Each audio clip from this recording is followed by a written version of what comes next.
Hello বন্ধুরা, আসসালামু আলাইকুম। আমার চ্যানেলে আপনাদের স্বাগতম। আজকে আপনাদের দেখাবো আমি আবদ্ধভাবে কীভাবে আমি আমার ক্যাটফিশগুলোকে চাষ করি, লালন পালন করি, খাদ্য দিই এবং পানি পরিষ্কার করি। আপনারা দেখতেছেন আমি প্রথমে আমার যে আবদ্ধ চারিটি আছে সেখান থেকে পানিগুলোর বালতিতে ঢেলে নিচ্ছি, কারণ এই পানিগুলোর হচ্ছে ময়লাযুক্ত পানি। খাবার দিয়েছি এবং মাছগুলো মলমূত্র ত্যাগ করেছে, সেগুলোর জন্যে পানিগুলো নষ্ট হয়ে গেছে, আবর্জনা ভরে গেছে, যে কারণে মাছের অসুবিধা হতে পারে। সেজন্য আমি পানিগুলো পরিষ্কার করে দেবো। তাই প্রথমে আমি চারি থেকে পানিগুলো একটি মগ দিয়ে আমার বালতিতে তুলছি ফেলে দেওয়ার জন্য সুন্দরভাবে, যাতে করে পানিগুলো ফেলে দিতে পারি। পানি ফেলে দেওয়ার পরে আমি এখন সুন্দরভাবে নতুন পানি দেবো। পানি দেওয়ার জন্য আমি টিউবওয়েল থেকে পানি নিয়ে এসে মগ দিয়ে যেখানে আমি মাছ চাষ করি সেখানে ঢেলে দেবো। আপনারা অবশ্যই পানি পরিষ্কার করে দেবেন বা পানি পরিবর্তন করে দেবেন। পানি পরিবর্তন না করে দিলে আপনার মাছগুলো সুন্দরভাবে আরামে থাকতে পারবে না এবং আপনার মাছগুলো অসুস্থ হয়ে যাবে। আপনার মাছের অক্সিজেন কমে যাবে, আপনার মাছের রোগ প্রতিরোধ ক্ষমতা কমে যাবে।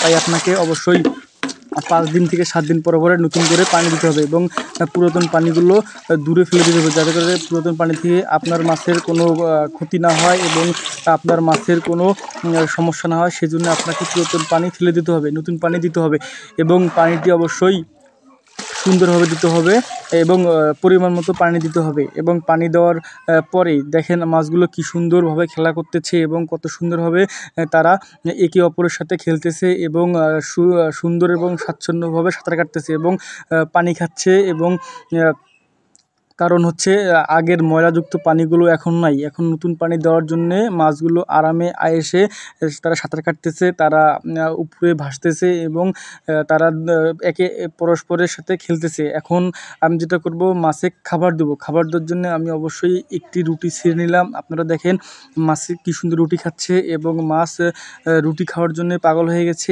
একে একে মাছগুলো রুটি খাচ্ছে এবং উপর থেকে নিচ থেকে উপরে সব দিকেই মাছগুলো রুটি খাচ্ছে, কারণ মাছগুলোকে খাওয়াতে হবে।